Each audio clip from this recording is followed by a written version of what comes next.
Good evening. खुश रहो। सभी को एक एक मोल आशीर्वाद।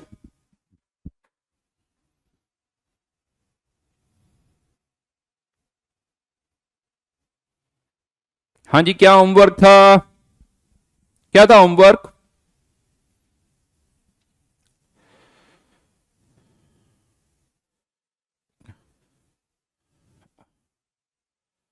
अच्छा, थर्मोडायनेमिक्स का मेनली दिया था मैंने। थर्मोडायनेमिक्स 1 और 2 की जेई एडवांस।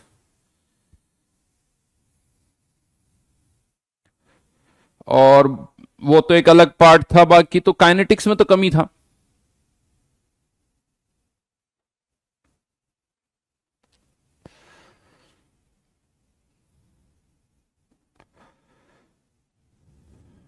चलो जी, पहले जल्दी से काइनेटिक्स का डिस्कशन कर लेते हैं। थर्मोडायनेमिक्स की तो अलग से क्लास लगेगी।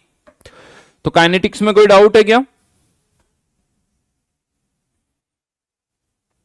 या हो गए काइनेटिक्स के सारे क्वेश्चन?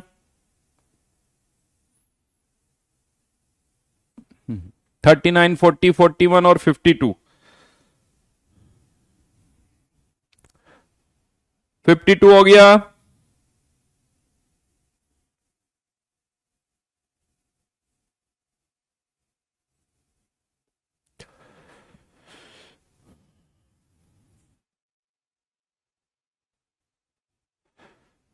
चलो 52 डन। उसके बाद S1 में 39, 40 और 41।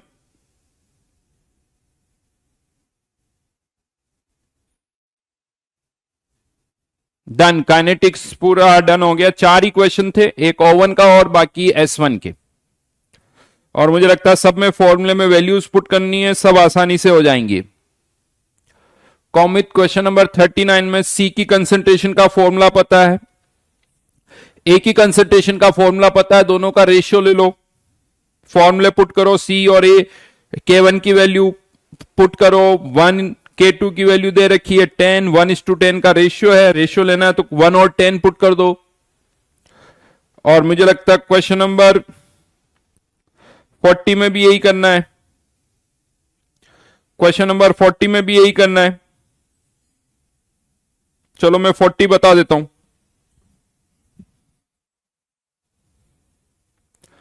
ये कोई x है जो कि b और c में कन्वर्ट हो रहा है। इसका रेट कांस्टेंट 2 × 10⁻³ और इसका है 3 × 10⁻⁻²। अच्छा खासा डिफरेंस है। यानी इसको मैं 3 की पावर में लिखूं तो 30 × 10⁻³ मतलब रेशियो लिया जाए तो 1:15 का रेशियो है। K1/K2 का जो रेशियो है वो 1/15 है। यानी इसका 1 मोल बनेगा तो इसके 15 मोल्स बनेंगे। अब क्या पूछा जा रहा है क्वेश्चन नंबर 40 में? Partial pressure of B after very long time.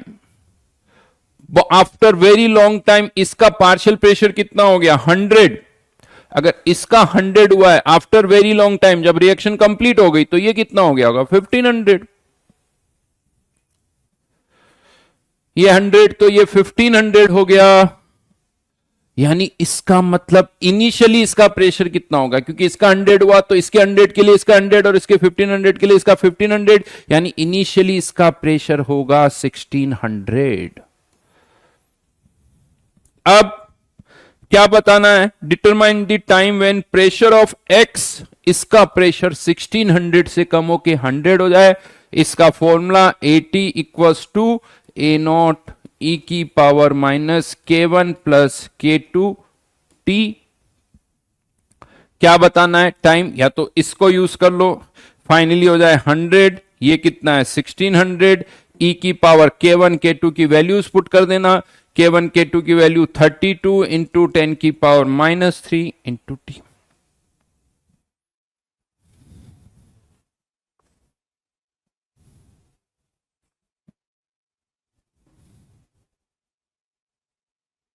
ठीक है, नेक्स्ट।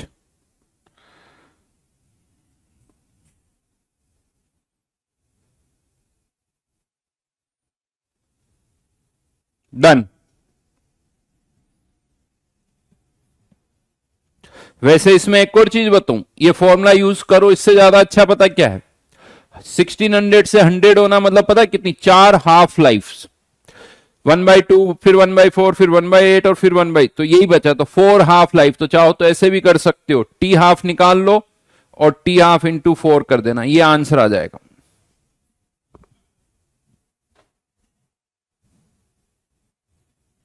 डन।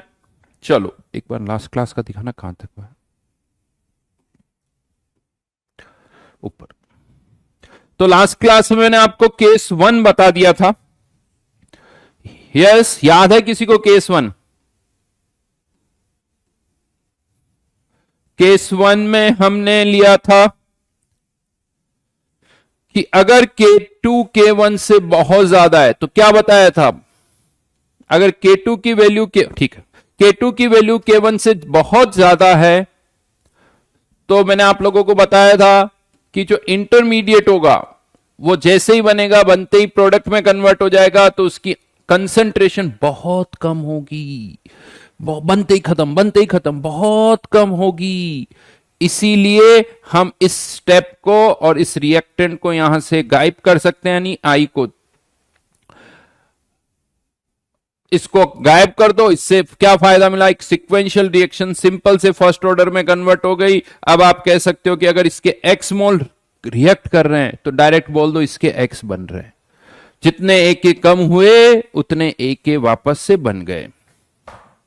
बिल्कुल सही कार्तिक, इंटरमीडिएट को हटा दो, रिएक्शन को बदल दो। तो अब हमें पी की कंसंट्रेशन का फॉर्मूला याद करने की जरूरत नहीं है, राइट? यही हमारा डिस्कशन हुआ था, हाँ, मुकर मत जाना। नाउ अब उसके बाद मैंने एक और चीज कही थी कि अगर इंटरमीडिएट की कंसंट्रेशन फाइंड आउट करनी तो क्या करेंगे। तो वैसे तो आंसर है बहुत कम, लेकिन जीरो तो नहीं है ना, आंसर तो आएगा कुछ।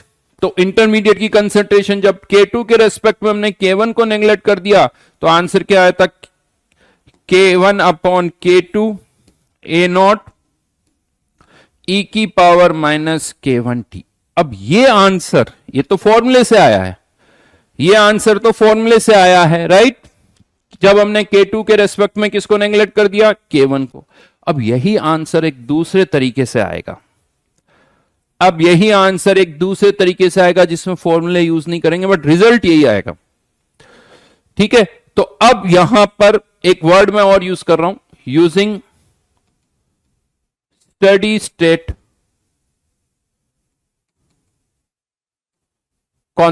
Steady state condition for I.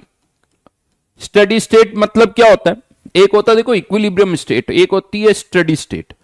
Equilibrium state क्या होता है, जैसे एक रिएक्शन है, ए से बी बन रहा है, लेकिन जितना ए से बी बना उतना ही वापस बी से ए बन गया, तो ए और बी दोनों की कंसंट्रेशन कांस्टेंट होती है, उसे हम कहते हैं इक्विलिब्रियम स्टेट, ए की भी कांस्टेंट बी की भी कांस्टेंट। लेकिन स्टडी स्टेट उससे अलग है। स्टडी स्टेट में क्या होता है, ए से कुछ इंटरमीडिएट बना, लेकिन जितना ए से इंटरमीडिएट बना उतना ही इंटरमीडिएट किसी और में चला गया, तो इंटरमीडिएट की कंसंट्रेशन केवल क्या रहती है, कांस्टेंट रहती है, राइट? ए की नहीं रहेगी, इंटरमीडिएट की रहेगी, यानी जितना इंटरमीडिएट आया उतना गया, that is steady state, right?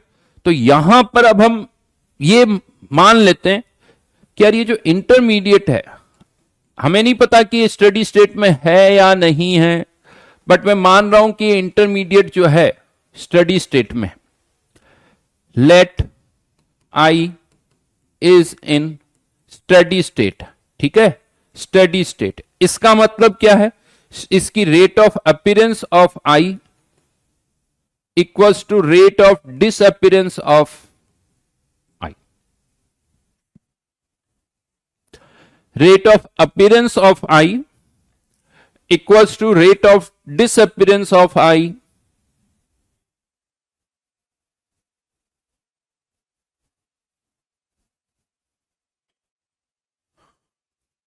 ठीक है?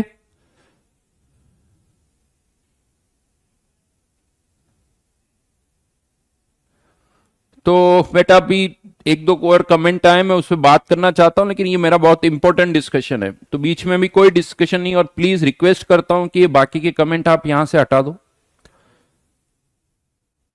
पता नहीं क्यों इधर उधर के बहुत सारे इररिलेवेंट से कमेंट यहां पर आ रहे हैं। तो इंटरमीडिएट अगर स्टडी स्टेट में है मान लो, तो इसका मतलब इसकी रेट ऑफ अपीयरेंस जो है वो क्या है, K1 इंटू ए।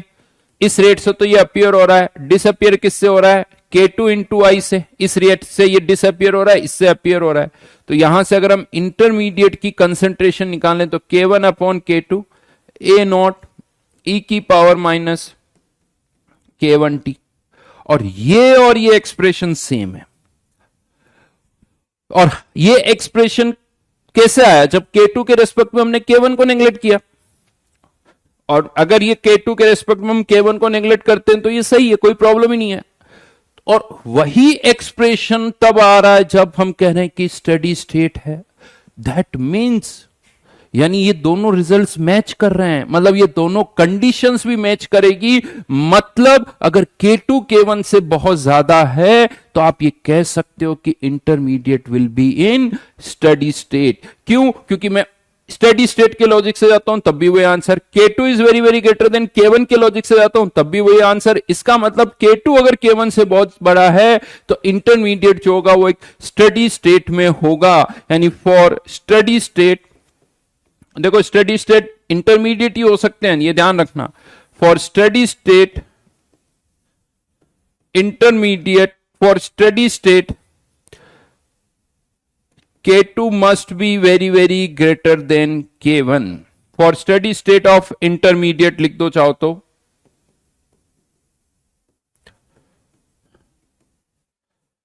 K2 जो है वो K1 से बहुत बड़ा होना चाहिए, तो इंटरमीडिएट जो होगा वो एक स्टडी स्टेट में होगा। तो अब यानी इसका मतलब कहीं पर भी आपको दिख जाए K2 K1 से बहुत बड़ा तो कह दो आई इंटरमीडिएट जो है वो स्टडी स्टेट में है। अब आपको फॉर्मूले नहीं याद रखने, अगर आपको इंटरमीडिएट की कंसंट्रेशन निकालनी है तो आप स्टडी स्टेट का कॉन्सेप्ट यूज करो, K1 इंटू ए K2 इंटू आई की कंसंट्रेशन यहां से निकाल सकते हो। यानी ना तो अब आपको P की कंसंट्रेशन का फॉर्मूला याद रखना है और ना अब आपको इंटरमीडिएट की कंसंट्रेशन का फॉर्मूला याद रखना है। P की कंसंट्रेशन निकालनी है, A की कंसंट्रेशन में चेंज यानी X निकाल लो। इंटरमीडिएट की कंसंट्रेशन निकालनी है, स्टडी स्टेट लगा दो, खत्म। कोई बड़ा फॉर्मूला आपको याद रखने की जरूरत नहीं। और मैं गारंटी के साथ कहता हूं, देख बेटा क्वेश्चन तो इस पर जेई में आएगा, कब आएगा वो नहीं पता, लेकिन जिस दिन आएगा ना मजा आएगा, ये देख लेना, ये ध्यान रखना। क्योंकि ये जो 4 मार्क्स होंगे ना वो किसी को बहुत आगे तक लेके जाएंगे, बहुत आगे तक लेके जाएंगे, ये ध्यान रखना। तो ये बहुत बेसिक सी चीज, और ऐसा नहीं कि बहुत हाई फाई है, बहुत बेसिक सी चीज बता रहा हूं। लेकिन अब यहीं पर एक और चीज बताने जा रहा हूं। अब यहां थोड़ी प्रॉब्लम होगी आप लोगों को, क्या प्रॉब्लम होगी वो अभी समझ में आएगी, राइट। बहुत ढंग से सुनना, थोड़ा अच्छा नहीं लगेगा लेकिन यार,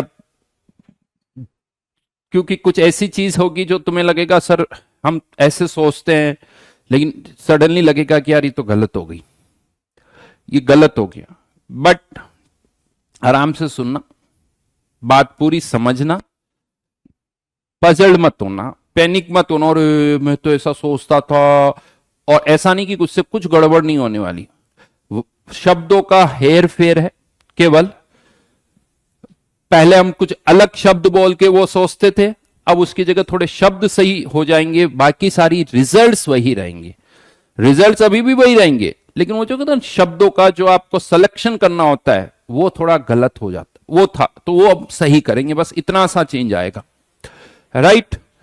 अच्छा, अब यहां से हमने क्या देखा कि अगर ये K2 K1 से बहुत बड़ा, ध्यान रखना थोड़ा नहीं, स्टडी स्टेट के लिए क्या जरूरी है, ऐसा नहीं कि K2 की वैल्यू 3 K1 की value 2 so 3 is greater than 2 तो स्टडी स्टेट नहीं, K2 should be very very greater than K1। यानी यू मान के चलो 100 टाइम्स तो होना ही चाहिए यार, 100 टाइम्स तो होना ही चाहिए, तब जाके आप इस तरह के अप्रोक्सीमेशन कर सकते हो।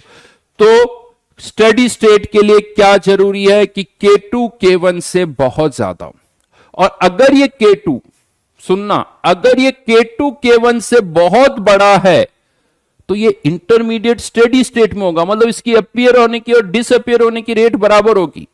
एक तो सबसे बड़ा कंफ्यूजन बहुत, तो क्या लगता है K2 बड़ा K1 से, तो इसकी रेट ज्यादा इसकी रेट कम। K2 K1 रेट नहीं है भाई, K2 K1 रेट नहीं है, वो तो रेट कांस्टेंट है। अगर मुझे रेट निकालनी है तो यहां पर K1 इंटू ए करना पड़ेगा और यहां पर K2 इंटू आई करना पड़ेगा। और अब मैं कह रहा हूं K2 K1 से बड़ा है तो ये दोनों रेट्स बराबर होगी, क्योंकि K2 इधर बड़ा है तो आई छोटा होगा, K2 बड़ा है तो इंटरमीडिएट की कंसंट्रेशन कम होगी, इसीलिए ये प्रोडक्ट इस प्रोडक्ट के बराबर होगा। तो पहले तो ये अच्छी तरह से दिमाग में पुट करो, K2 K1 रेट नहीं, रेट कांस्टेंट है। रेट निकालने के लिए उनको कंसंट्रेशन से मल्टीप्लाई करना होगा। और इंटरमीडिएट की स्टेडी स्टेट के लिए K1 K2 बराबर नहीं चाहिए, इंटरमीडिएट की स्टेडी स्टेट के लिए K2 K1 से बड़ा होना चाहिए, तो ये रेट इसके बराबर होगी, क्योंकि K2 बड़ा है, K2 बड़ा है तो इंटरमीडिएट की कंसंट्रेशन छोटी है। और ये दोनों रेट्स बराबर है, इसकी और इसकी रेट बराबर है, इसकी और इसकी रेट बराबर है, राइट। ये ध्यान रखना, वापस पॉइंट्स वाइज बोल रहा हूं ताकि आपके दिमाग में अच्छी तरह। If K2 is very greater than K1, intermediate will be in steady state. That means rate of appearance or equals to rate of disappearance. Intermediate अगर स्टडी स्टेट में है तो इसकी rate of appearance rate of disappearance के बराबर होगी।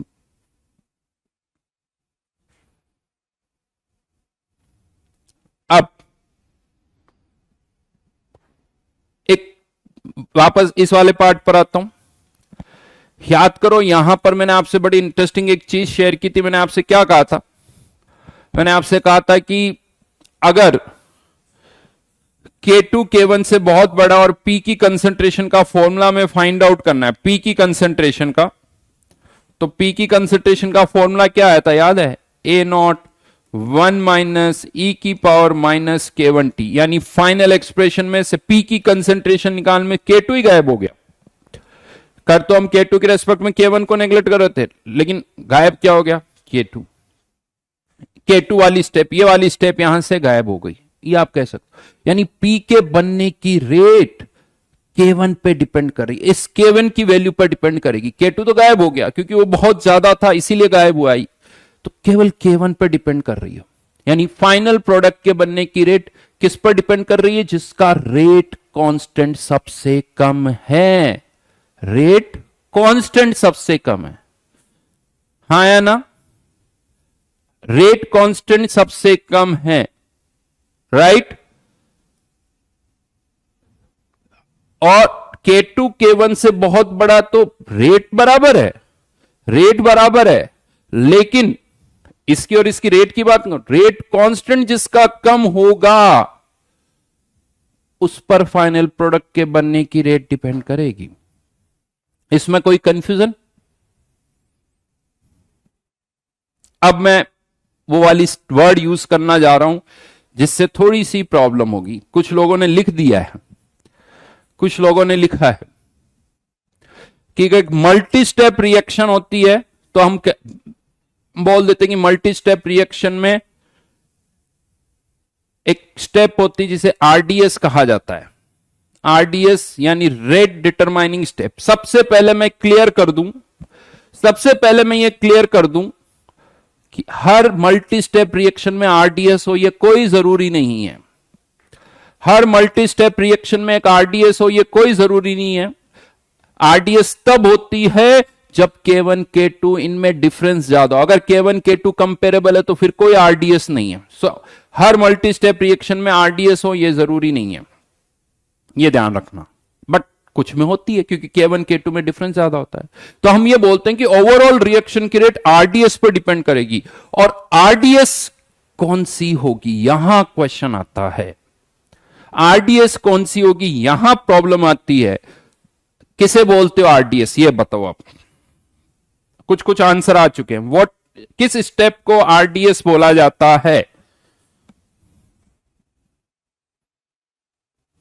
बोलो, किसको आरडीएस बोलते हो? आरडीएस के फुल फॉर्म मत लिखो। हाँ,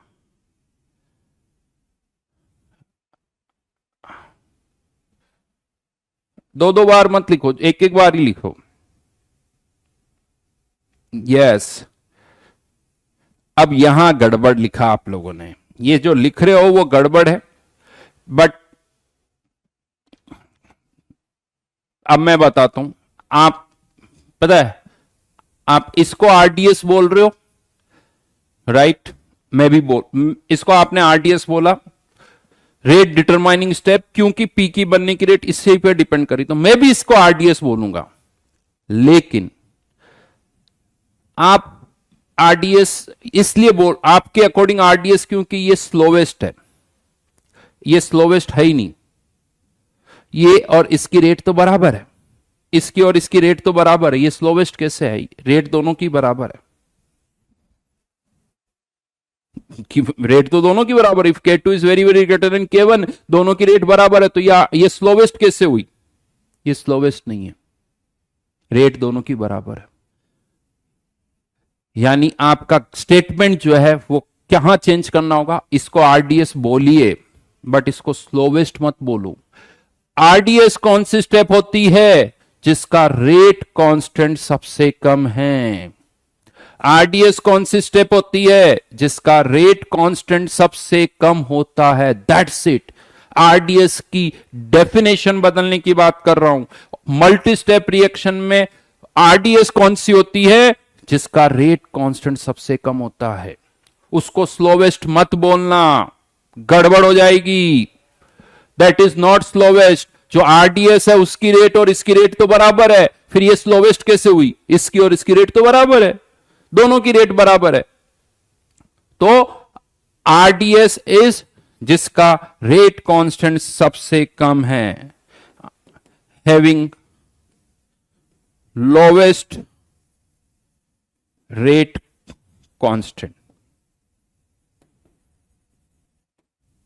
और एक और चीज बता दूं, एक और चीज मैं बता दूं, कहीं पर भी आप जब ये सेंटेंस बोलते हो कि यार ये स्लो स्टेप है, ये फास्ट स्टेप है, देखो एक रिएक्शन की रेट तो ना के अलावा कंसंट्रेशन पर भी डिपेंड करती है। रिएक्शन की रेट, सुन लो पहले पूरी बात, कुछ भी मत, रिएक्शन की रेट कंसंट्रेशन पर भी डिपेंड करती है।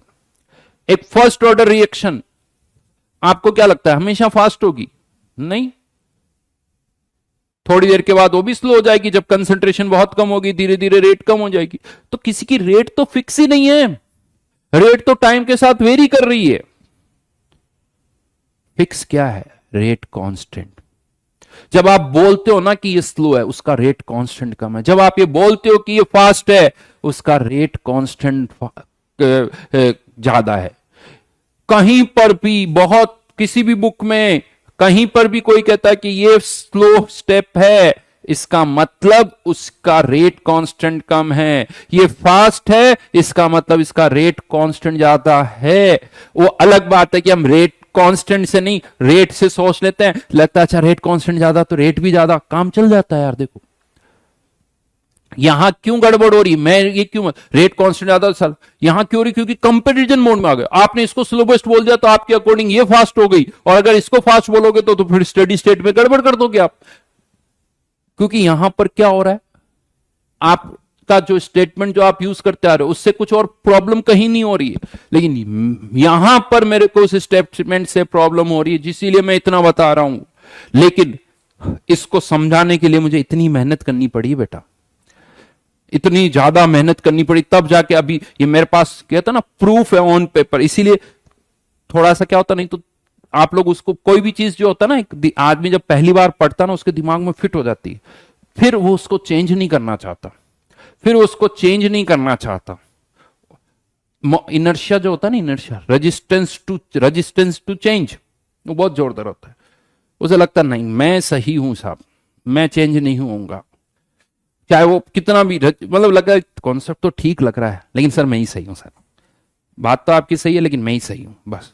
तो वहां प्रॉब्लम आती है, वो थोड़ा ईगो, कुछ भी चीजें जो है वो गड़बड़ होती है। तो हाँ, अब मैं बता दूं, ऑर्गेनिक में आप यही बोलते आए हो, कोई चेंज नहीं करना वहां पर आपको। ऑर्गेनिक के अंदर जिस स्टेप को आप स्लोवेस्ट बोलते हो उसको कह दो उसका रेट कांस्टेंट कम है, खत्म बात, कहीं कोई प्रॉब्लम नहीं होगी। स्लोवेस्ट जिसको आपने बोला आरडीएस उसको कह दो, जिसको बोला आरडीएस मतलब उसका रेट कांस्टेंट कम, बात खत्म, कहीं कोई प्रॉब्लम नहीं आएगी। और ये कह दो जिसका रेट, और मैं तो कहता हूं इस वर्ड को ही हटा दो, ज्यादा अच्छा आप चाहो तो इस वर्ड को ही यूज मत करो। कॉन्सिस्ट यानी ओवरऑल रिएक्शन की रेट किस पे डिपेंड करेगी? जिसका रेट कांस्टेंट सबसे कम है, प्रॉब्लम ही खत्म, प्रॉब्लम ही खत्म।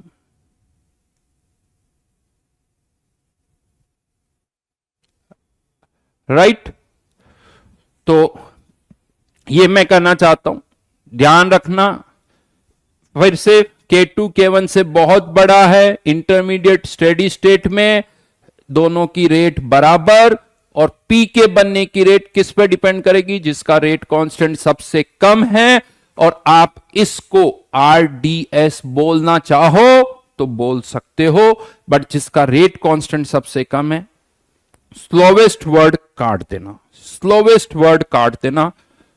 मेरे को और कहीं से कोई, और आपको भी कहीं तकलीफ नहीं होगी, स्लोवेस्ट को काट के बस इतना कह देना जिसका रेट कांस्टेंट सबसे कम, लिखा हुआ है having lowest rate constant, that's it बात। चलो अब इसी में ये पॉइंट मुझे बताना था वो मैंने बता दिया। अब यहां पर इसी ये जो केस था उसका एक ग्राफिकल रिप्रेजेंटेशन भी बना सकते हैं। यहां पर कंसंट्रेशन है, ए की कंसंट्रेशन तो जैसे धीरे धीरे कम हो रही वैसी होगी, क्योंकि K1 की वैल्यू तो नॉर्मल है, बट K2 बहुत ज्यादा है। K2 बहुत ज्यादा तो हो क्या रहा है, जैसे ही इंटरमीडिएट बन रहा है बनते ही वापस से खत्म हो रहा, तो इंटरमीडिएट की कंसंट्रेशन बहुत कम है। ये तो दिखाने के लिए मैंने थोड़ा उसको ऊपर उठा दिया, बट इंटरमीडिएट की कंसंट्रेशन बहुत ही कम है। चाहो तो इसको यूं कह दो एक्स एक्सिस के साथ मर्ज हो गई, ये इंटरमीडिएट की कंसंट्रेशन जो है वो एक्स एक्सिस के साथ मर्ज हो गई। And what about concentration of P? तो अगर आप देखोगे तो एक फर्स्ट ऑर्डर के जैसा कर्व दिखेगा, ए की कंसंट्रेशन कम हो रही है, पी की कंसंट्रेशन बढ़ रही है, ये तो ऐसे लग रहा कर्व है ही नहीं, यू मान को चल लो कि ये तो गायब हो गया, ऑलमोस्ट मर्ज कर रहा है। ये पी की कंसंट्रेशन, ये ए की कंसंट्रेशन, और ये इंटरमीडिएट की कंसंट्रेशन जो कि बहुत कम, बट ये कब? when K2 is very very greater than K1। और इससे यह भी समझ में आ रहा है कि इंटरमीडिएट कंसंट्रेशन ऑलमोस्ट क्या है, कांस्टेंट है। वो कांस्टेंट इसलिए भी है क्योंकि वो इतनी कम है कि वो कांस्टेंट हो गई। डन।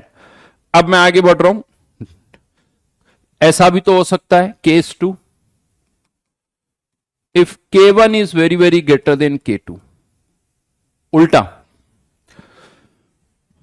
अगर K1 K2 से बहुत ज्यादा तो क्या होगा?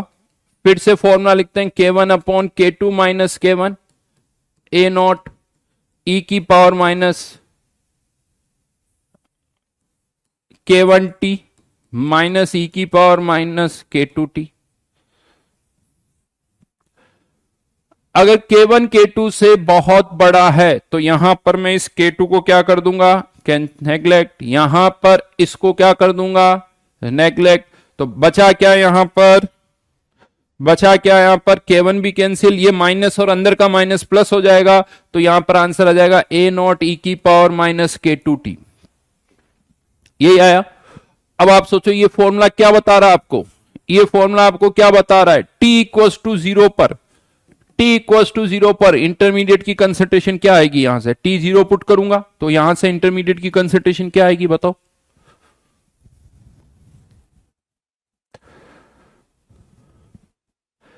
ऋतुराज ने बड़ी सही लाइन लिखी है, सही है Rituraj.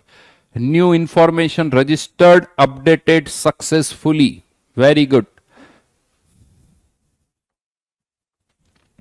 Very good issue. A note, a not, बहुत बढ़िया जी। अब आप सोचो इंटरमीडिएट की T इक्वल्स टू 0 पर कंसंट्रेशन ए नॉट आ रही है, ये थोड़ा अजीब सा नहीं हो गया? हमने इनिशियली यहां इंटरमीडिएट थोड़ी डाला है, हमने तो यहां पर कंटेनर में ए डाला है भाई, और उसकी कंसंट्रेशन ए नॉट डाली थी, और ये फॉर्मूला बता रहा है कि नहीं भाई तुम गलत हो, तुम्हें कुछ गड़बड़ गलत इंफॉर्मेशन है। ये फॉर्मूला कह रहा है कि तुमने ए नहीं डाला, तुमने तो इंटरमीडिएट डाला और उसके ए नॉट मोल्स डाले हैं। ये कैसे हो गया? वापस चेक करें क्या, ए डाला या इंटरमीडिएट डाला? एक्चुअली हमने डाला तो ए ही है, लेकिन इस स्टेप का रेट कांस्टेंट बहुत ज्यादा है, K2 कम है, तो जैसे ही आपने कंटेनर में ए डाला ये पूरा का पूरा इंटरमीडिएट में कन्वर्ट हो गया। यानी जब तक सेकंड रिएक्शन कुछ यूं कह दो हो पाती, स्टार्ट हो पाती, ये पहली रिएक्शन तो खत्म हो गई, ये पहली रिएक्शन तो खत्म हो गई। यानी यहां से वही वाली बात, जिस स्टेप का रेट कांस्टेंट बहुत ज्यादा हो उस स्टेप को और स्टेप के रिएक्टेंट को वहां से उड़ा दो। हां, अगर वो इनिशियल वाला है तो उसकी कंसंट्रेशन को आगे वाले पर शिफ्ट कर दो, इसकी कंसंट्रेशन को यहां शिफ्ट कर दो, फिर से ये स्टेप गायब। और अब तो फर्स्ट ऑर्डर का हो गया, फर्स्ट ऑर्डर को हो गया। इसकी कंसंट्रेशन कितनी होगी, ए नॉट ए माइनस एक्स। अब वापस से फॉर्मूला लगा दो फर्स्ट ऑर्डर का। अगर आप मुझसे पूछोगे पी की कंसंट्रेशन कितनी है, तो चेंज इन कंसंट्रेशन ऑफ आई, और वो है 1 माइनस ई की पावर माइनस K2T।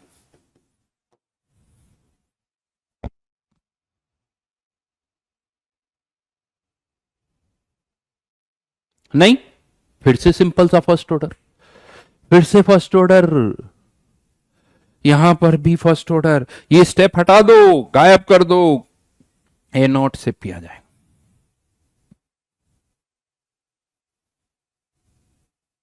समझ में आ गई? पक्की बात। यानी दोनों केसेस में अब आपको फॉर्मूले नहीं याद करने, दोनों केसेस में फॉर्मूले नहीं याद करने हैं।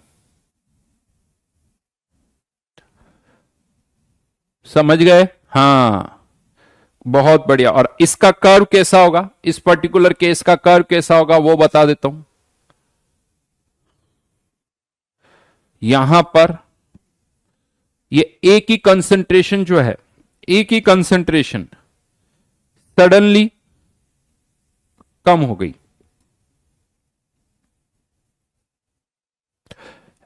एकदम। यानी ये थोड़ा दिखाने के लिए देखो मेरे को दूर बनाना पड़ता ताकि आप लोगों को दिख जाए। यू मान के चलो कि बात ऑलमोस्ट टच कर रहा है एक्स एक्सिस को, तो इसको तो यूं भूल जाओ। यू मानो आप सोचो कि आपने कंटेनर में जैसे ही ए डाला, ए इसमें कन्वर्ट हो गया। अब इंटरमीडिएट की अगर मैं बात करूं, जितनी स्पीड से ए कम हुआ, इंटरमीडिएट उतनी स्पीड से बढ़ गया। और अब फर्स्ट ऑर्डर, अब केवल केस से फर्स्ट ऑर्डर, ये इंटरमीडिएट और ये फाइनल प्रोडक्ट।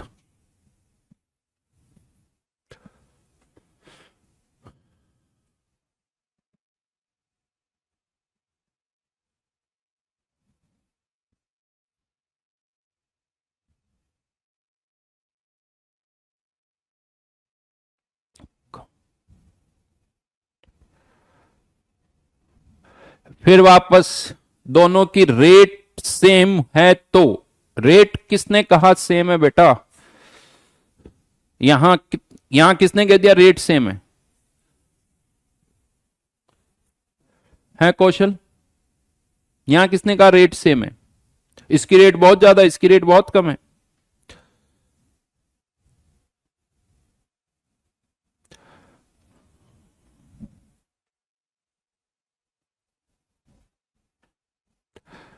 हाँ, यहां पर भी आप कह सकते हो कि पी की बनने की रेट इस पे डिपेंड कर रही है और इसका रेट कांस्टेंट कम है, इसीलिए इस पे डिपेंड कर रही है। बिल्कुल, इसमें ये आरडीएस है क्योंकि K2 कम है, इसलिए ये वाली आरडीएस है।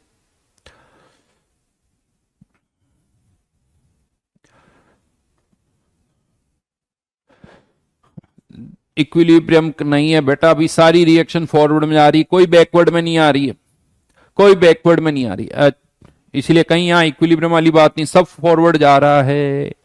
बट एक और इंटरेस्टिंग क्वेश्चन पूछा कौमित ने, बड़ा इंटरेस्टिंग क्वेश्चन है। कौमित ने एक क्वेश्चन पूछा, सर चलो केस 1 भी हो गया, केस 2 भी हो गया, क्या होगा अगर, क्या होगा अगर केस 3, किसे कहेंगे केस 3?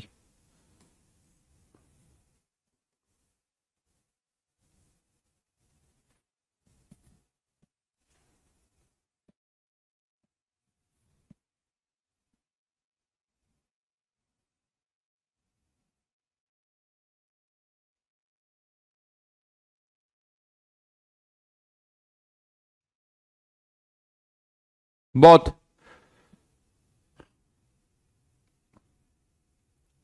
अब क्या होगा? अब बताओ इंटरमीडिएट की कंसंट्रेशन क्या होगी? अब बताओ इंटरमीडिएट की कंसंट्रेशन क्या होगी अगर K1 K2 के बराबर है तो?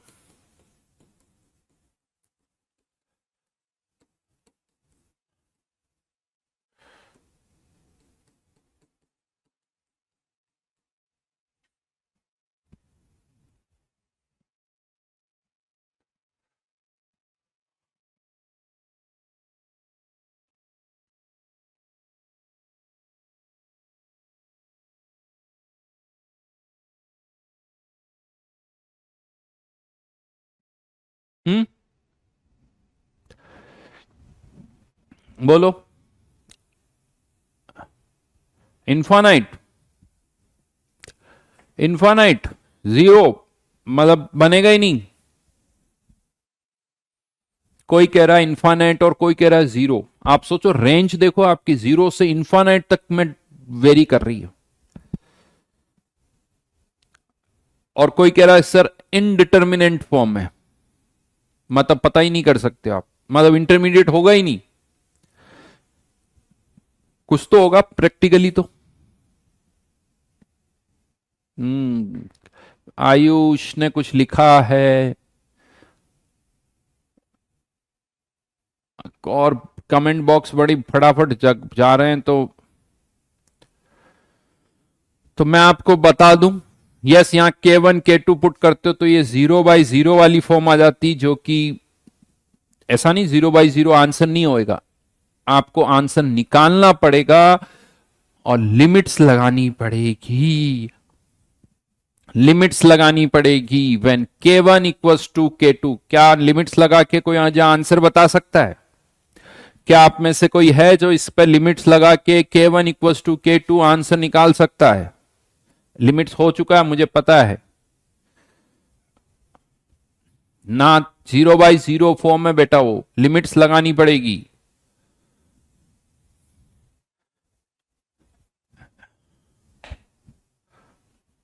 हम्म। किसी की कंसंट्रेशन कुछ भी कांस्टेंट नहीं रहेगी।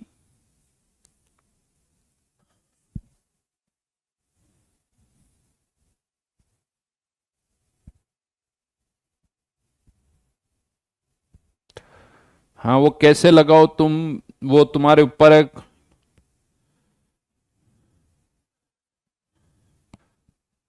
वैसे हमारे टाइम पर पता नहीं, हम उसे एल हॉस्पिटल ही बोलते थे, आजकल उसे कोई लॉपिटल पता नहीं, कुछ और नए नए नाम आए हैं। हम जब पढ़ते थे तब तो हम तो एल हॉस्पिटल, बट मेरे को किसी ने कहा नहीं सर वो एल हॉस्पिटल नहीं होता, हॉस्पिटल या कुछ ऐसा ही कुछ होता है।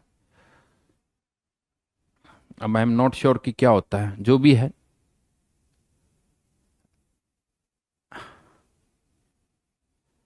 हॉस्पिटल होता है, एल हॉस्पिटल।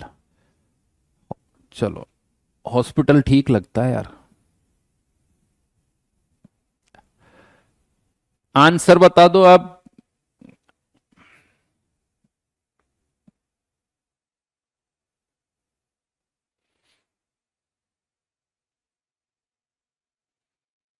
अब ठीक है, उसका नाम तो कोई फर्क नहीं पड़ता, अब मैंने तो आंसर बताऊं।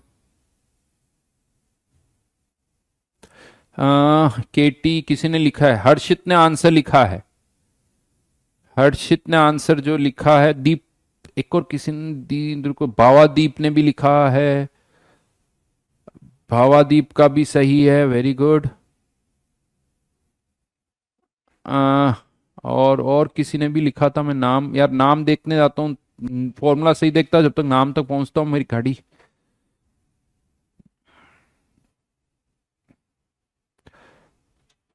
बिल्कुल, कीर्ति का भी सही है। हार्दिक नहीं बेटा। भावादीप आप मत लिखो तुम। शक्ति नहीं यार, शक्ति नहीं।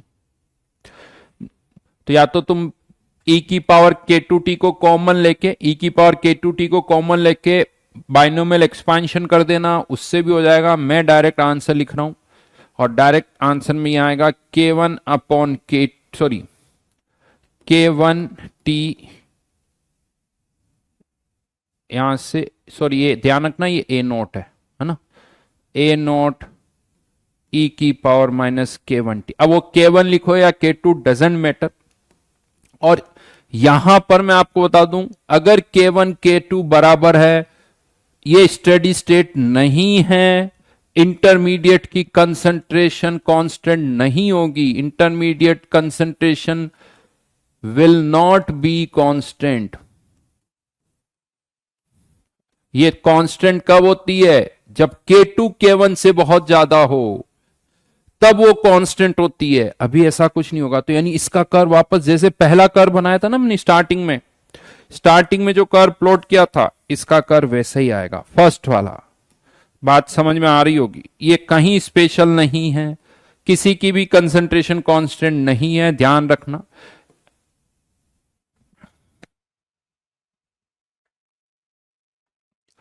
यहां फिर से मैं बता दूं, बहुतों को पता है क्या लगता है, यार K1 K2 के बराबर steady state. K1 K2 rate नहीं है for steady state, K2 K1 से बहुत बड़ा होना चाहिए।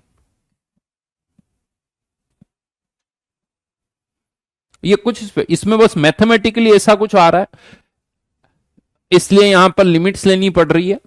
क्योंकि जब हमने इंटीग्रेशन किया था ना इसका, तो इंटीग्रेशन करते वक्त वो जो इंटीग्रेशन था वो K1 not equal to K2 के लिए था। और अब हम बाद में जाके ये बोल दें कि K1 इक्वल टू K2, तो फिर वो लिमिट्स लगानी पड़ती है, उसके लिए लिमिट्स लगानी पड़ेगी। ठीक है। आयुष कह रहा है कि सर यहां K2 आएगा। अरे Ayush, K1 equal to K2 है, तुम यहां K2 लिख दो, यहां K2 लिख दो, यहां K1 लिख दो, यहां K1 लिख दो, because K1 equal to K2 है। भाई लिमिट्स का मेथड मैं नहीं बता रहा हूं, आता है मुझे, ये मत कहना आता नहीं है। हिंट दे देता हूं, इसको बाहर निकालना। e की पावर K2 माइनस K1T की टर्म आएगी, जिसका बाइनोमियल एक्सपांशन लगा देना, फिर उसको सॉल्व कर लेना। मुझे वो अच्छा ज्यादा सही लगता है, देखना हम कमेंट करें। तो फाइनली भैया सुन,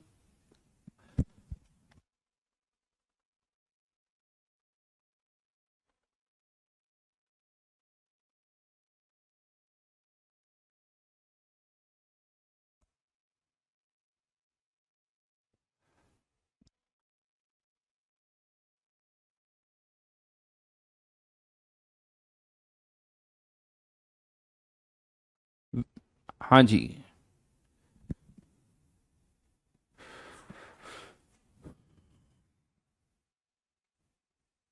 चलो तो ये फाइनली तीनों केसेस मैंने आपको बता दिए। अब याद करो हमने क्या क्या पढ़ लिया, पैरेलल, रिवर्सिबल और सिक्वेंशियल। अब मैं इसी सिक्वेंशियल के कुछ एप्लीकेशन पर आता हूं।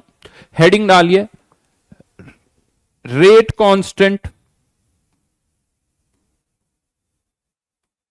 Sorry rate law for complex reaction. Complex reaction, इसमें दो एग्जाम्पल लेंगे। एग्जाम्पल 1 कह सकते हो आप, दो एग्जाम्पल मैं लूंगा। क्या है अभी एक बार समझ में अपने आप आएगा। लेट से ये कोई रिएक्शन हो रही है, NO2 plus F2 converting into twice NO2F। NO2 ये एक ओवरऑल रिएक्शन है और इसकी mechanism NO2 plus F2 NO2F plus fluorine free radical. और ये जो एक फ्लोरीन फ्री रेडिकल यहां बनता है, ये वापस से एक और NO2F में कन्वर्ट हो जाता है।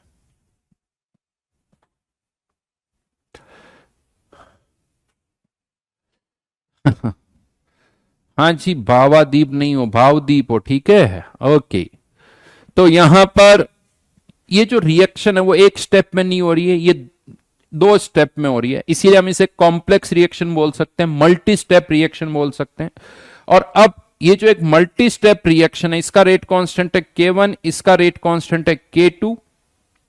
और हमें इस मल्टी स्टेप रिएक्शन के लिए फाइनल प्रोडक्ट के बनने की रेट का फॉर्मूला फाइंड आउट करना है, मतलब DNO2 अपॉन dt। इसी को रेट लो बोला जाता है। रेट लो मतलब क्या है कि रेट किस किस की कंसंट्रेशन पर डिपेंड कर रही है, रेट किस किस की कंसंट्रेशन पर डिपेंड कर रही है, दैट इज रेट लो। तो हमें ये देखना कि ये NO2F की बनने की रेट वो किसकी कंसंट्रेशन पर डिपेंड कर रही है। लेकिन अब ये जो एग्जाम्पल मैंने लिया ये कॉम्प्लिकेटेड है। इससे पहले हमने बड़ा सिंपल सा सिक्वेंशियल का जो एग्जाम्पल लिया वो बड़ा आसान सा था। ए से आई से पी, एक रिएक्टेंट, एक इंटरमीडिएट, एक प्रोडक्ट।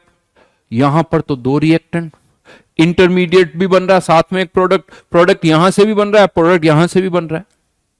और ये तो सिंपल फर्स्ट ऑर्डर थी, ये भी फर्स्ट ऑर्डर थी। लेकिन यहां पर अगर कभी कोई ये कह दे कि ये इसकी मैकेनिज्म है, तो मैकेनिज्म में सारी स्टेप्स एलिमेंट्री मानी जाएगी। यानी ये भी एलिमेंट्री, ये भी एलिमेंट्री, मतलब इसका ऑर्डर भी 2 और इसका ऑर्डर भी 2। तो यहां पर अब अगर मैं आपसे कहूं कि आप यहां पर NO2F के बनने की रेट का फॉर्मूला फाइंड आउट करो, तो सब कुछ एग्जैक्टली करोगे ना, बड़ा लेंदी हो जाएगा। इवन आप सोचो, इसमें भी हमने इंटीग्रेशन नहीं किया था, इंटीग्रेटिंग फैक्टर वाले से हो रहा था और ये भी काफी लेंदी लग रहा था, जबकि हमने हर एक स्टेप मैंने डायरेक्ट इंटीग्रेट करके आंसर लिख दिया था। बट यहां पर तो ये और ज्यादा कॉम्प्लिकेटेड हो गया। ये आपको पता है जो एग्जाम्पल्स अभी हम यहां पर ले रहे हैं ना, ये बड़े सिंपल वे में ले रहे हैं। 0 ऑर्डर, फर्स्ट ऑर्डर, एक इस तरफ रिएक्शन हो रही है। एक्चुअल रियलिटी में चीजें और ज्यादा कॉम्प्लिकेटेड होती है। ये सिचुएशन आएगी। ये तो 2 स्टेप है। आपको मैं बताऊं तो कुछ कुछ रिएक्शन की मैकेनिज्म में 15-15, 20-20, 25-25 स्टेप्स होती है, उससे भी ज्यादा होती है। आप सोचो उसके फॉर्मूले निकालने के लिए कहा जाए, बेटा तभी PhD की डिग्री मिलती। केवल एक, अगर 3 साल में अगर आप एक उसका फॉर्मूला निकाल दो तो आपको एक डिग्री मिल जाती PhD की। तो आसान काम नहीं है, बट इसीलिए तो PhD करना आसान नहीं है, 3 साल लगते हैं। तो यहां पर लेकिन अगर हमारे पास इसी क्वेश्चन में एक और इंफॉर्मेशन है, इसी क्वेश्चन में एक इंफॉर्मेशन और है जो भी क्वेश्चन में दे रखी है कि ये जो स्टेप है वो फास्ट है और ये स्लो, ऐसे ही लिखा जाता है। लेकिन यहां फास्ट का क्या मतलब आपको पता है?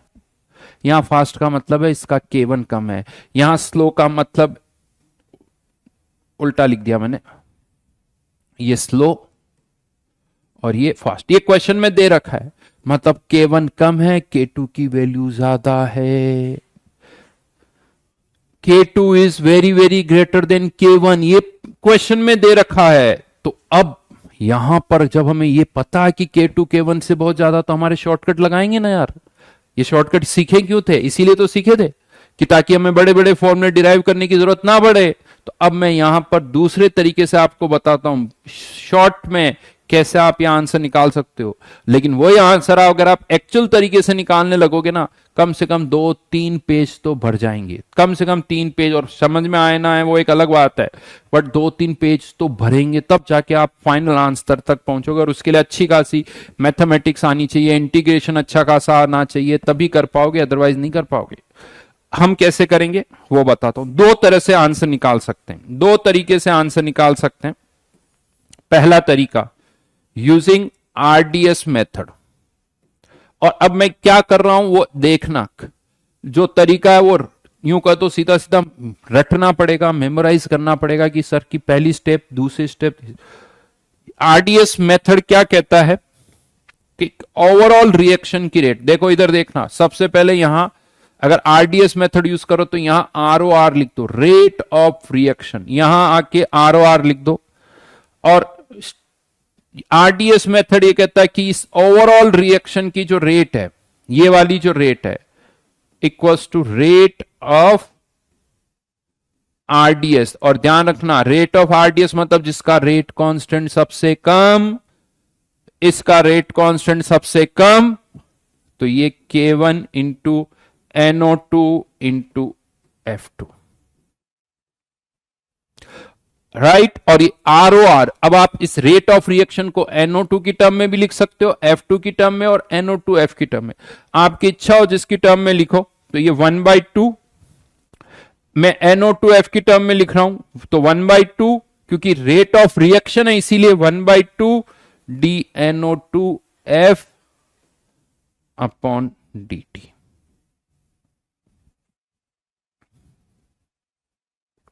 आंसर यही पूछा है बस। और ये नहीं कि इसको इंटीग्रेट करना, नहीं करना है, यही हमारा फाइनल आंसर है, खत्म।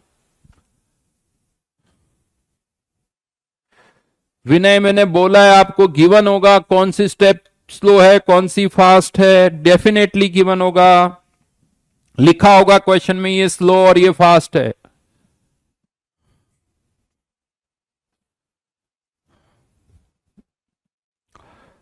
ये कौन सा मेथड हो गया?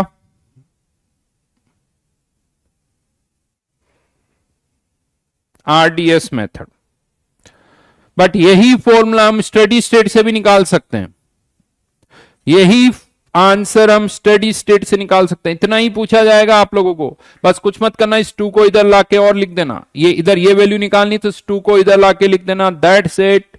एक्चुअली इसके बाद क्या बचा, अब तो इंटीग्रेट करना ना, a minus x b minus x integrate कर देंगे। अब इसके बाद क्या बचा, इंटीग्रेट करना है, फॉर्म एक्सप्रेशन तो आ गया, वो इंटीग्रेशन तो ठीक हो जाएगा।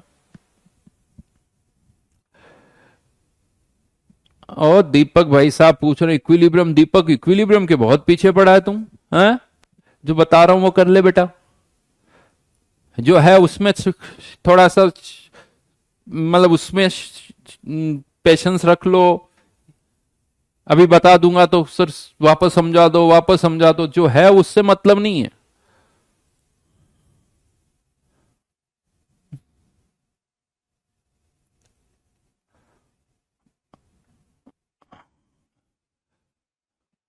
तो यहां पर अब दूसरे मेथड पर आते हैं, सेकेंड अप्रोच।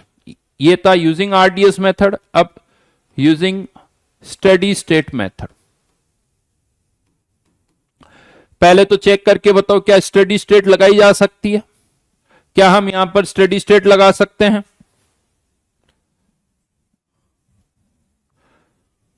क्योंकि K2 K1 से बहुत बड़ा और K2 K1 से बहुत बड़ा है, तो इस इंटरमीडिएट पर आप स्टडी स्टेट लगा सकते हो, इंटरमीडिएट पर आप स्टडी स्टेट लगा सकते हो। तो यहां पर लिख रहा हूं मैं, since K2 is very very greater than K1, fluorine will be in steady state. Fluorine जो है F वो स्टडी स्टेट में होगी। इसका मतलब इसकी रेट ऑफ अपीयरेंस किसके बराबर होगी, रेट ऑफ डिसअपीयरेंस। F किस रेट से अपीयर हो रहा है, K1 into NO2 into F2। Disappear second reaction से हो रहा है, K2 into NO2 into F। ये अपीयर होने की रेट, ये डिसअपीयर होने की रेट, ये दोनों बराबर है। अब इसको यूज कैसे करना है वो देखते हैं, लेकिन यहां से ये समझ में आ गया कि ये वैल्यू इसके बराबर है, ये दोनों बराबर है। तो अब यहां पर हमसे पूछा गया है क्या वैल्यू निकालनी है, DNO2 अपॉन dt, ये आपको निकालना है, DNO2F अपॉन dt। तो अब आप पहले ये देखो इस मेथड में कि NO2F कहां से बन रहा है, हो सकता है एक जगह से बन रहा हो सकता है दो जगह से, तो यहां से भी बन रहा है और यहां से भी बन रहा है, दोनों जगह से बन रहा है। तो यहां से कुछ यहां से भी बनेगा, कुछ यहां से भी बनेगा, कुछ यहां से भी बनेगा, कुछ यहां से भी बनेगा, दोनों जगह से बनेगा। तो इसकी ओवरऑल बनने की रेट क्या है, K1। फर्स्ट स्टेप से भी बन रहा है, तो फर्स्ट स्टेप की rate NO2 into F2। Second step से भी बन रहा है K2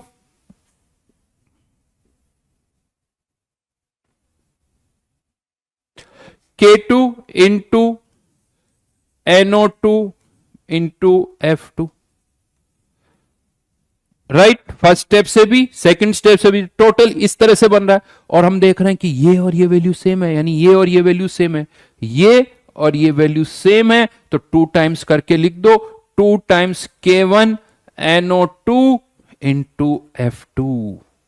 क्या वहां से भी वही आंसर आया, क्या यहां से भी वही आया है? और ध्यान रखना इसको मैंने थोड़ा गड़बड़ कहीं लिख दिया कि यहां F2 नहीं, यहां F होगा, right.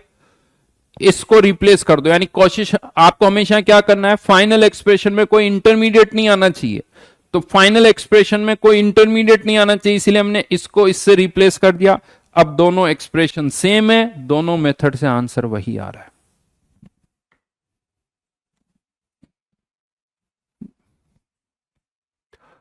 That is the beauty. आप सोचो ये मेथड बिल्कुल अलग, ये मेथड बिल्कुल अलग, बट दोनों से आंसर सेम आता है, दोनों से आंसर सेम आता है।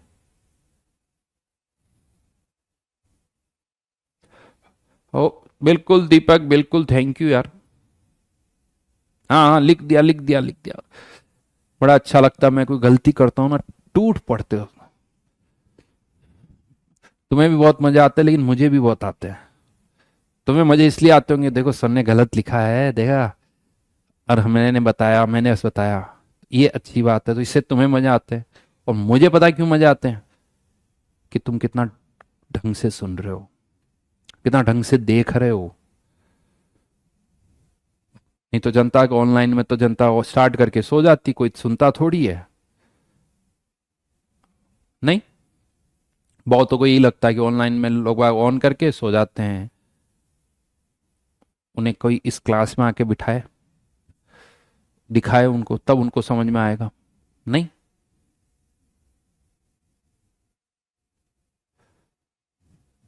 नहीं आएगा, सोच भी नहीं सकते कि क्या चल रहा है यहां पर। देवेश, इंटीग्रेट करना हो तो बाद में कर देना, अभी नहीं करना, अभी तो मैं बस यही निकालना था, रेट निकालनी थी जो आ गई।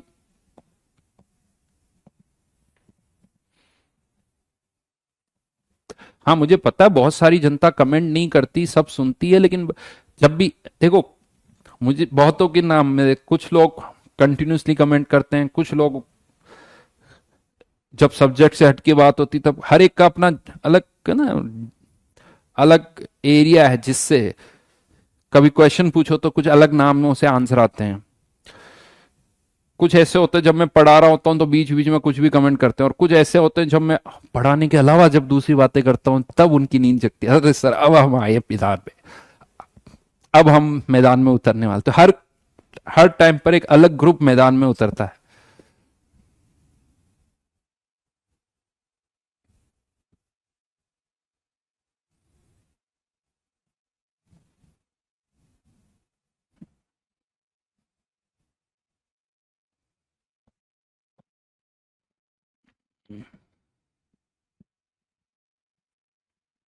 चलो जी, कोई बात नहीं, मैं आराम से तो ये तरीका याद रखना। अब मैं एक क्वेश्चन और दे रहा हूं, मैं एक क्वेश्चन और दे रहा हूं आपको, एग्जैक्टली इसी तरह से सॉल्व करना उसमें, लेकिन एक छोटा सा पॉइंट बड़ा इंटरेस्टिंग है, वो ध्यान रखना। इसी तरह का एक क्वेश्चन आपको दे रहा हूं, सेम इसी तरह का क्वेश्चन दे रहा हूं, तो ये एग्जाम्पल 2 नहीं है, क्वेश्चन है, क्वेश्चन है, ध्यान रखना। एग्जाम्पल सेकंड कैटेगरी वाला अलग से आएगा। 2O3 कन्वर्टिंग इनटू 3O2, इसकी अगर मैकेनिज्म की हम बात करें तो O3 converting into O2 plus O, right, and this O3 plus O converts into twice O2। इसका रेट कांस्टेंट है K1, इसका रेट कांस्टेंट है K2,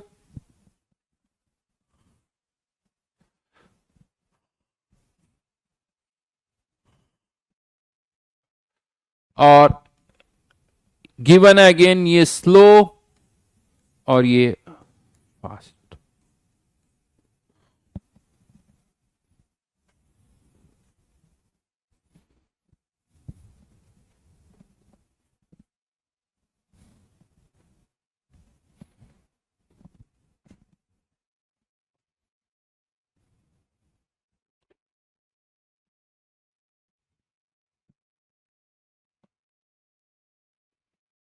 राइट, क्या करना है आपको,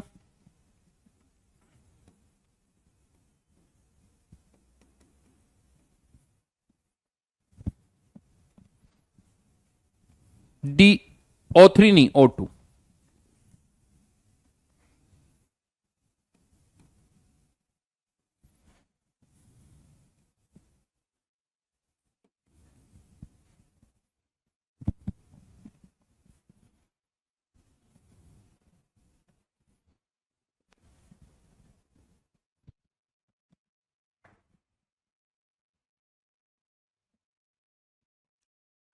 DO2।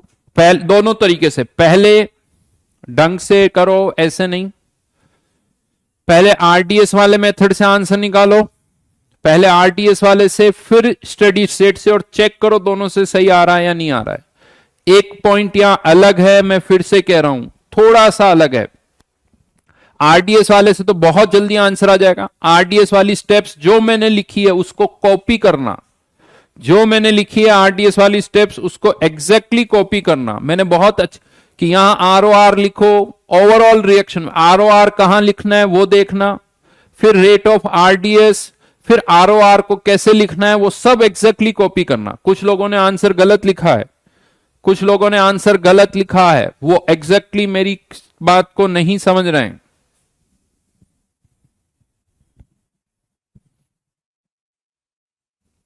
दिव्यांशु गलत है आंसर, इशू सही है, दिव्यांशु गलत है, आंचल सही है, रेहान सही है, दीपक गलत है,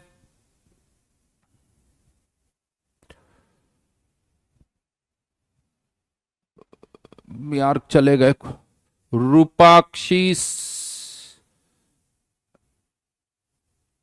कार्तिक सही है, भावदीप सही है, स्वपन सही है, नैतिक, अरे भाई भाई नाम भगे जा रहे हैं, भगे जा रहे हैं यार। मैं, हो सकता है मैं कभी एक दो गलत नाम बोल दूं, but I am very much happy, बहुत सारे स्टूडेंट्स के सही आंसर, और ये देख के तो मैं मतलब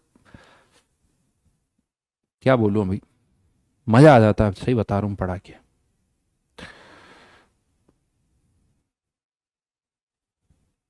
खट खट खट खट खट आंसर जो आ रहे हैं ना, मैं नाम और पढ़ ही नहीं पा रहा हूं।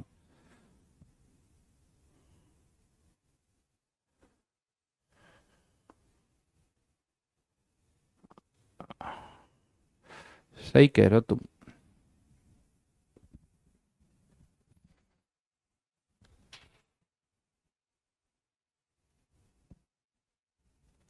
चलो दोनों तरीके से करो, दो, मैं आरडीएस वाला तरीका तो अब मैं आपको बता रहा हूं, आरडीएस वाला तरीका आप तब तक दूसरे वाले तरीके से करो। तो आरडीएस वाले तरीके में मैंने ऐसा कुछ बताया था, यहां आर ओ आर लिखो, R O R equals to rate of RDS, जिसका के सबसे कम, ये के सबसे कम, K1 ये आरडीएस है, O3, और आर ओ आर को अब मैं यहां से लिखूंगा, R O R 1/3 DO2 upon DT। तो ये 3 उधर चला जाएगा, तो DO2 upon DT equals to 3 times K1 into O3।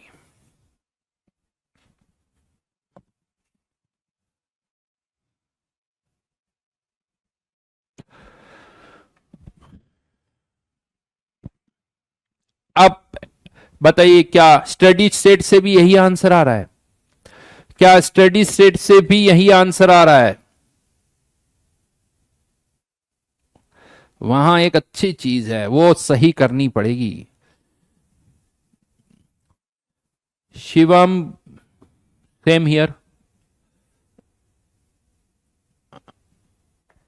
केनिका, RDS और स्टडी स्टेट से अलग अलग आंसर आ रहा है। हाँ समझ, मुझे पता है किसका क्या आएगा। शिवम चैप्टर क्या हो रहा है बेटा, खत्म हो रहा है, तो फर्स्ट लेक्चर से देखो तब समझ में आएगा। अब मैं बताता हूं, यहां पर आरडीएस मेथड से करते हैं, चलिए। तो आरडीएस मेथड से using steady state for oxygen, तो उसकी रेट ऑफ अपीयरेंस, अब K1 इंटू O3 ये उसकी rate of rate of appearance है, और रेट ऑफ डिसअपीयरेंस क्या है? K2 into O3 into O, right. इस रेट से ये डिसअपियर हो रही है K2O3O से, और इस रेट से अपीयर हो रही K1 इंटू O3। अब O2 के बनने की जो रेट है DO2 अपॉन dt। अब सोचो यहां गड़बड़ होती है, एक्चुअली यहां तो O2 का कोफिशिएंट 1 ही है, बट यहां O2 का कोफिशिएंट 2 है। अगर एक सेकंड के लिए केवल ये सोचो कि यही रिएक्शन हो रही होती सेकंड वाली, केवल सेकंड वाली रिएक्शन हो रही होती, तो ऑक्सीजन के बनने की रेट केवल सेकंड रिएक्शन से 1/2 लिखते हैं, क्योंकि ये rate constant with respect to reaction है, ये rate constant with respect to reaction, केवल इसकी बात कर रहा हूं। तो यहां पर आप K2 into O3 into O लिखते, और ये 2 इधर चला जाता, ये 2 इधर चला जाता, यानी ये 2 यहां आ गया। ये केवल किसके कारण ऑक्सीजन के बनने की रेट है? सेकंड स्टेप के कारण। फर्स्ट स्टेप में के कारण कितनी है? K1 into O3, K1 into O3। Second step के कारण कितनी है? 2 टाइम्स करना पड़ेगा, 2 टाइम्स करना पड़ेगा, O3 इंटू O। तो ओवरऑल इसके बनने की रेट इन दोनों का सम। यही गड़बड़ होती है, यहां 2 का फैक्टर नहीं लिखते हम, यहां 2 का फैक्टर नहीं लिखते, ये गड़बड़ हो जाती है। यहां 2 है तो ये 1, 2 का फैक्टर आएगा, O2 के बनने की रेट में 2 का फैक्टर अलग से आएगा। और अब फिर से देख सकते हो ये और ये वैल्यू बराबर है, ये और ये वैल्यू बराबर है, ध्यान रखना। तो इसकी जगह मैं क्या लिख सकता हूं? इसकी जगह ये K1 इंटू O3 और यहां 2 K1 इंटू O3। हाँ जी केनी जी, समझ में आ गई बात? अदिति ने भी वही मिस्टेक की है, केनी ने भी वही मिस्टेक की है।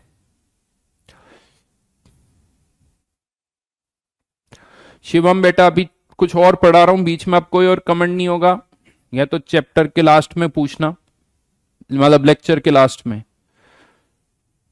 ये ध्यान रखना, ये बहुत अच्छी चीज, ये इस क्वेश्चन के लिए नहीं बताई मैंने, इन जनरल बताई है, ये इन जनरल याद रखना। यानी ओवरऑल यहां पर भी आंसर 3K1 इंटू O3।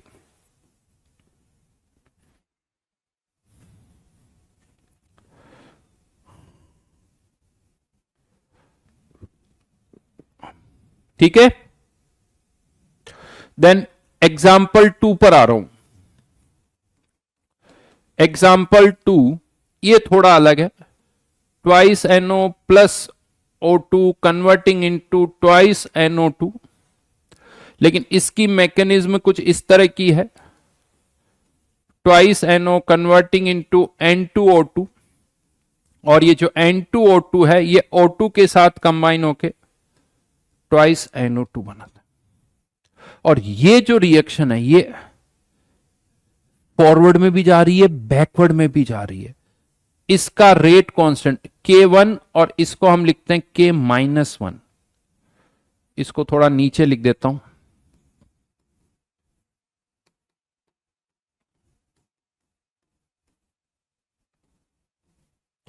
ये लिखने का एक तरीका है, K1 और K सब्सक्रिप्ट में -1, फर्स्ट रिएक्शन का फॉरवर्ड रेट कांस्टेंट, और K-1 मतलब फर्स्ट रिएक्शन का बैकवर्ड रेट कांस्टेंट। अगर सेकंड भी रिवर्स में आती तो K2 और K-2। ये और क्वेश्चन में एक और इंफॉर्मेशन दे रखी है, एक फास्ट इक्विलिब्रियम है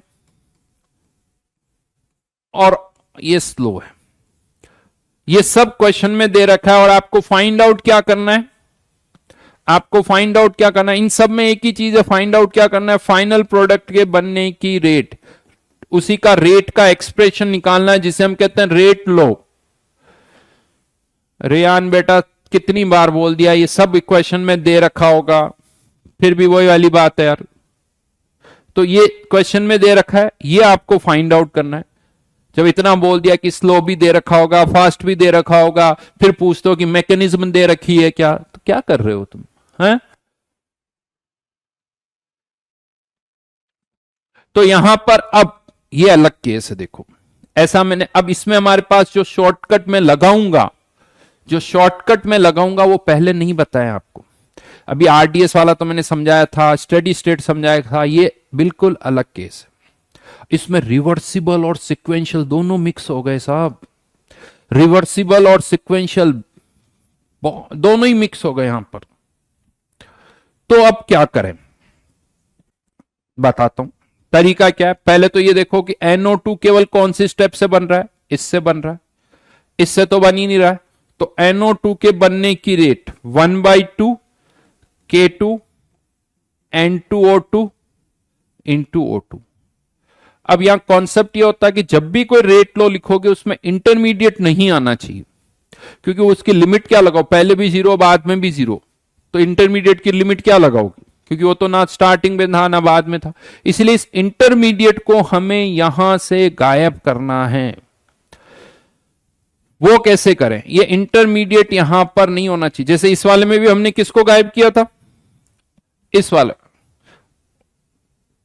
इसको गायब कर दिया क्योंकि ये इंटरमीडिएट था। इंटरमीडिएट कभी भी एक्सप्रेशन में नहीं आना चाहिए।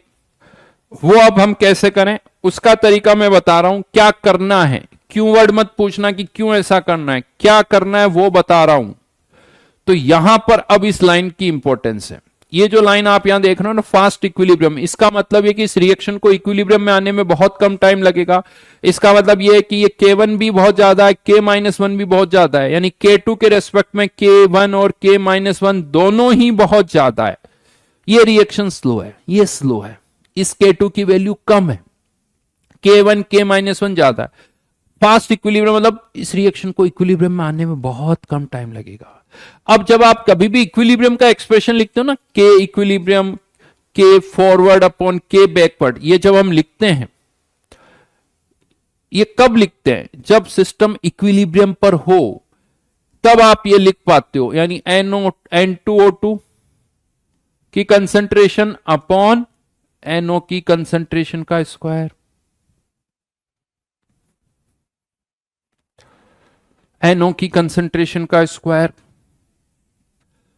अब ये एक्सप्रेशन तभी यूज होगा जब ये रिएक्शन इक्विलिब्रियम में होगी। लेकिन यहां अब आप कह सकते हो, जैसे ही मान लो इक्विलिब्रियम आएगा, कुछ N2O2 यहां कंज्यूम हो जाएगा, और जैसे N2O2 यहां कंज्यूम होगा तो आप कहोगे सर ये तो इक्विलिब्रियम डिस्टर्ब हो गया। और अगर इक्विलिब्रियम डिस्टर्ब हो गया, इसका मतलब क्या है, ये कंसंट्रेशन का रेशियो इसके बराबर नहीं है।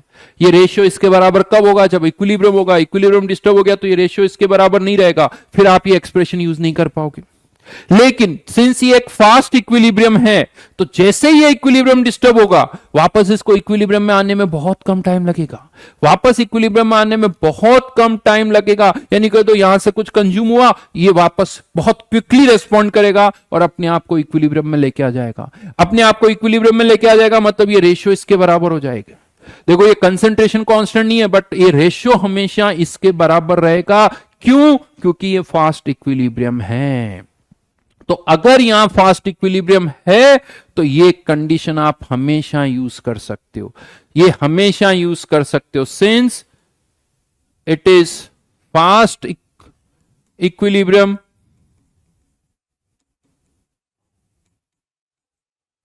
इट कैन बी यूज्ड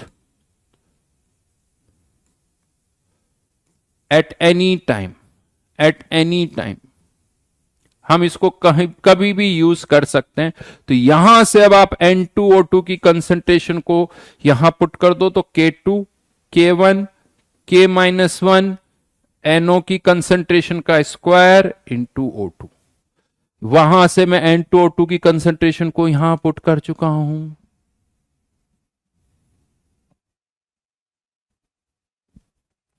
और इन सब को मिक्स करके, इन सब को आप कंबाइन कर सकते हो और ऐसे भी लिख सकते हो, ओवरऑल रेट कांस्टेंट कुछ K NO का स्क्वायर O2। चाहो तो इस 2 को इधर लाके लिख देना, 2 3, ये फैक्टर से कोई मतलब नहीं है। मेनली इससे मतलब कि फाइनल एक्सप्रेशन में NO की पावर 2 और O2 की पावर 1 आया। ये आपका फाइनल आंसर है और क्वेश्चन यही आएंगे। अब आप में से किसी को लग रहा सर अगर ये फास्ट नहीं होता तो क्या करेंगे, फिर सब कुछ एग्जैक्ट करना पड़ेगा जिसमें 3-4 पेज भरेंगे। वैसे तो आएगा नहीं, और आ भी गया तो छोड़ के आ जाएंगे। राइट, समझ में आ गई मेरी बात। आएंगे यही 2 कैटेगरी के एग्जाम्पल, इसीलिए मैंने आपसे कहा है ये एग्जाम्पल 2 एग्जाम्पल है और ये एग्जाम्पल जैसा मैं बता रहा हूं वैसे ही क्वेश्चन आएंगे, इनमें कुछ चेंज नहीं होगा। हाँ ABCD ये रिएक्शन बदल जाएगी बट कॉन्सेप्ट यही रहेगा। जब भी इस तरह से इक्विलिब्रियम आएगा वो हमेशा फास्ट होगा, अदरवाइज तो हम कर ही नहीं पाएंगे, इसीलिए ये दो एग्जाम इससे बस रिलेट कर सकते हो आप। जैसे मैंने ओजोन वाला करवा दिया तो वो एक जैसा ही था, तो इसी तरह के क्वेश्चन आएंगे। ठीक है, ये कॉम्प्लेक्स रिएक्शंस है।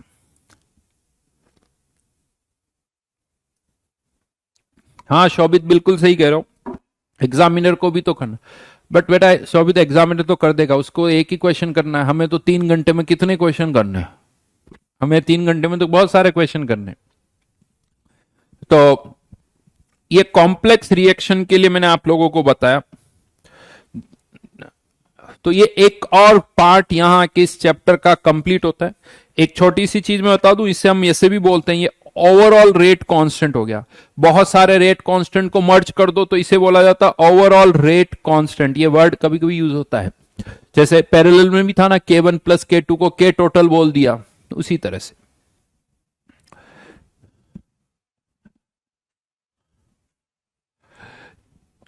वो किस्मत से आ गया बेटा, जरूरी नहीं है इशू, वो किस्मत से आ गया कि इसकी भी पावर 2 और इसकी भी। आप देखो यहां आ गया, इधर थोड़ी आया, यहां पर भी रिएक्शन NO2 और F2 थी, लेकिन इसकी पावर 2 नहीं आई, इसकी power 1 he I. But nice observation कि हाँ एलिमेंट्री की तरह ही आंसर आ गया, बट हमेशा आएगा वो जरूरी नहीं है। ऑब्जर्वेशन अच्छा है वैसे आपका। ईशु ने बोला कि सर ये तो डायरेक्ट एलिमेंट्री मान के भी लिख सकते थे, लेकिन वो किस्मत से ऐसा आ गया। अगर आपने यहां पर भी ऐसे ही कर दिया तो गड़बड़ हो जाएगी, और ओजोन वाले में भी नहीं कर पाओगे। यहां पर भी अगर आपने देखा O3 आ रहा है, जबकि यहां पर 2O3 है।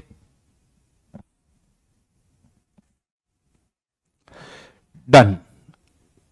अब एक और पॉइंट इस चैप्टर में जो आता है वो बताता हूं। एक वर्ड इस चैप्टर में यूज होता है जिसे हम कहते हैं मॉलिक्यूलरिटी। पूरा तो खत्म नहीं हो पाएगा, बट थोड़ा सा स्टार्ट जरूर कर देता हूं। मॉलिक्यूलरिटी,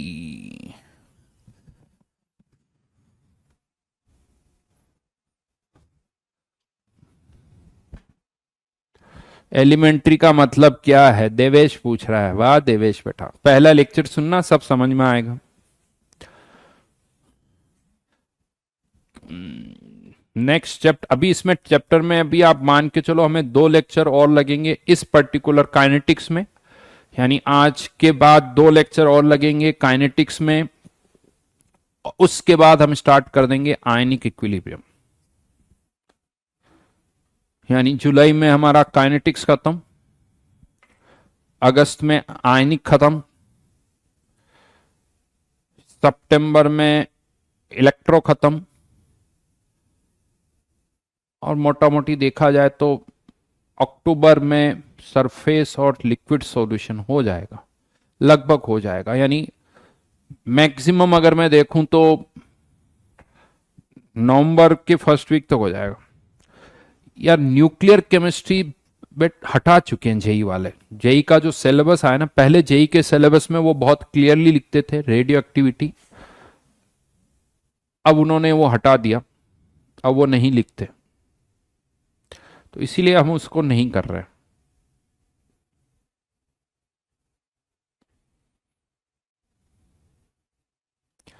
एक एक महीने के मान लो बेटा, लगभग 1 मंथ का आयनिक, 1 मंथ का इलेक्ट्रो, 8-9 लेक्चर, यानी टोटल हमें 36 लेक्चर्स और चाहिए, बाकी के सब।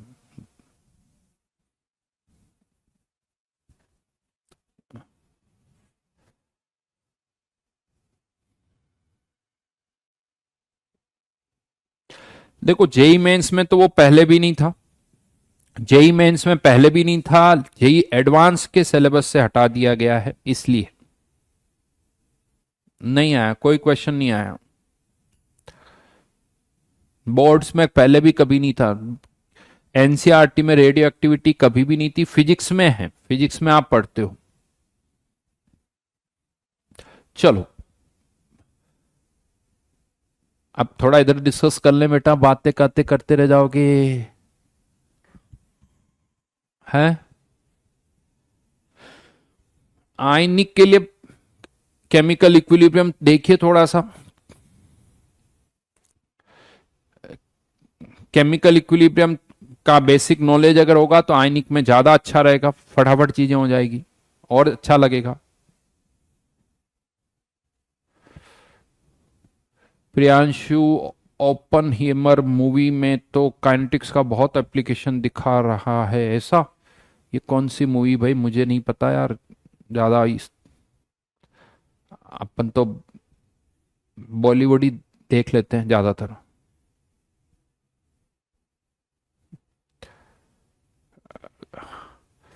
गौरव इज सेइंग आप बहुत अच्छे हो, थैंक यू।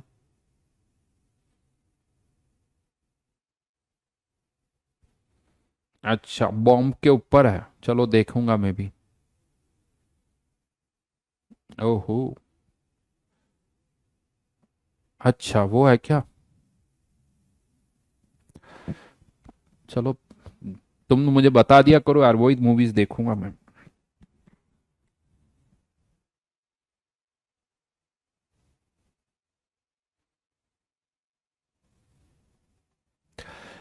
सर हो सके तो एक्स्ट्रा क्लास, किसकी एक्स्ट्रा क्लास लूं? थर्मोडायनेमिक्स की? यार टाइम नहीं मिल पा रहा, मैं टीटीएस में फ्री नहीं हूँ, आप टीटीएस आप एमडब्ल्यूएफ में फ्री नहीं है, तो गड़बड़ वहां हो रही। अच्छा ये बताओ, अभी तुम्हारी कोई क्लास ऑफ है क्या आज? आज वाले दिन मतलब किसी दिन एमडब्ल्यूएफ में किसी की कोई क्लास ऑफ हो तो? फ्राइडे को सबकी है? Next Friday, Monday?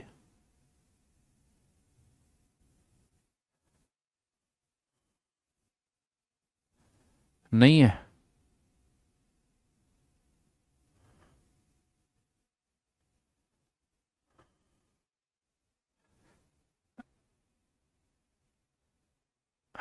तो नेक्स्ट अभी फ्राइडे को कितनी क्लास है तुम्हारी? फ्राइडे को सुबह ले सकता हूँ यार मैं, देखो 10:30 टू 11:30 फ्री रहते हो? Friday 10:30 to 11:30।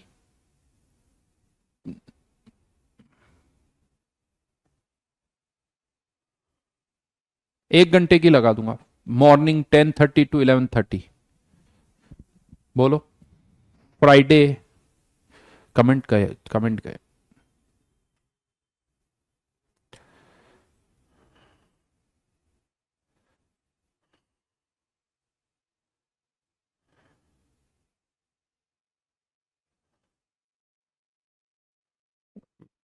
बताओ देखिए, morning 10:30 to 11:30 Friday. Thermodynamics 1, thermodynamics 2, JEE advanced.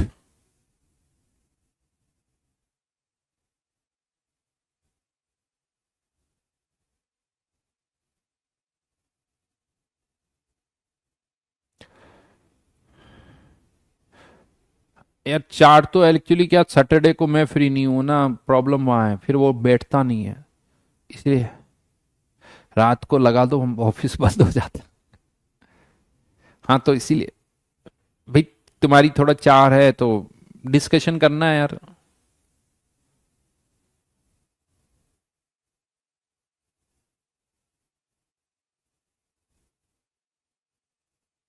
1 घंटे की लगा रहा हूँ।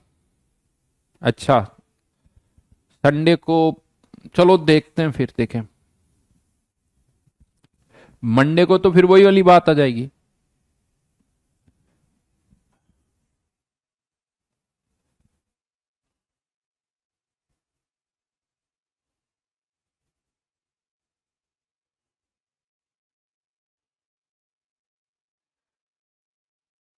थोड़ा मुझे पता है यार, तुम्हारी चार क्लास है, उसके बाद अच्छा तो मुझे भी नहीं लग रहा, लेकिन कुछ मामला बैठ नहीं रहा ना।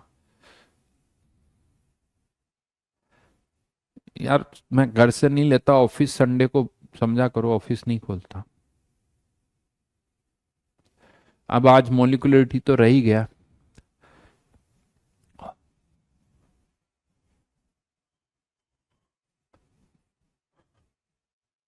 मंडे को भी लगा सकता हूं, अगर तुम कहो तो मंडे को भी लगा सकता हूं।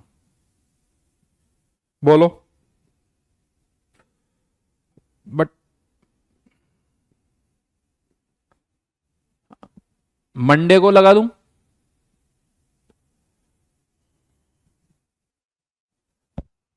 10:30 से 11:30, उसमें किसी को कोई problem?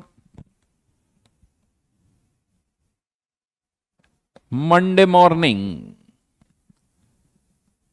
Monday is better than Friday.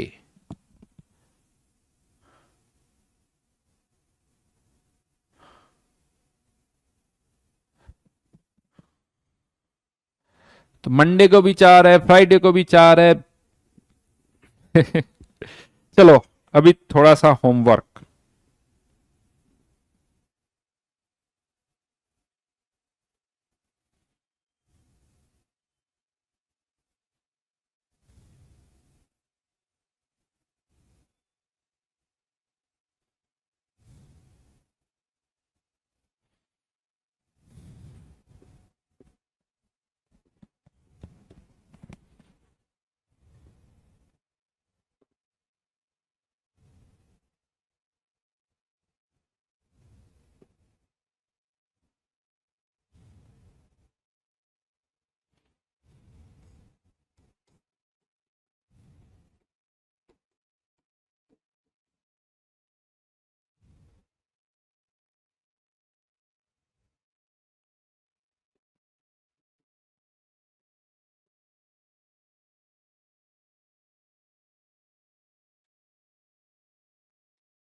शोभित कह रहा है सर कुछ चैनल है यूट्यूब पर जो बोलते हैं नोट्स मत बनो।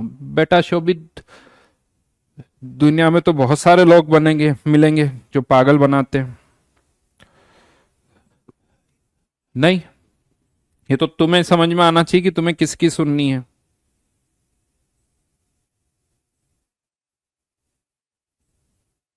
और भी लिखो यार, इसके अलावा S1 में ही 42 ये भी करना है, ये नेक्स्ट क्लास में डिस्कस करेंगे, है ना। लेट नाइट शो लगा दें?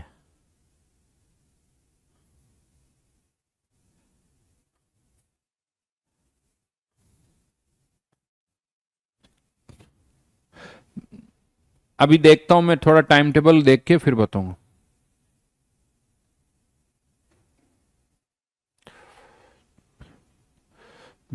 बेटा अब तुम्हारे किसका सुन, चलो जी ठीक है, बाय बाय।